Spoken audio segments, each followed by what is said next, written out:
Betapa biadab Belanda dalam menghadapi perang melawan Aceh.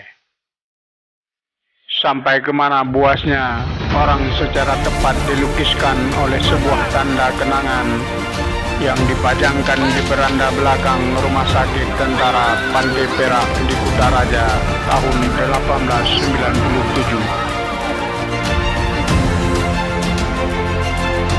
Ada sebuah toples besar berisi alkohol dan di dalamnya terapung apung kepala Tengku Panglima Nyak Makam, pemimpin pejuang Aceh ini pada tahun 1896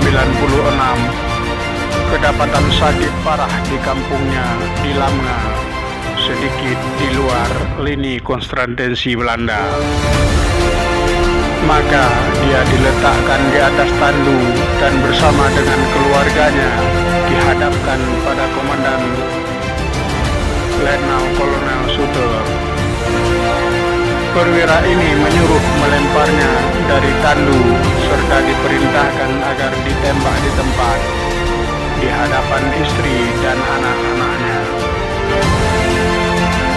Kepalanya pun dipancung. Kolonel Stanford menyuruh memajangkan kepala ini sebagai tanda kenangan dan kemenangan. Seorang saksi mata yang tiada rawan hatinya menulis, kebiadaban ini dan yang semacamnya tidaklah membantu menaklukkan dan mengamankan Aceh. Sebaliknya, kita memperoleh ribuan musuh yang tak kenal damai.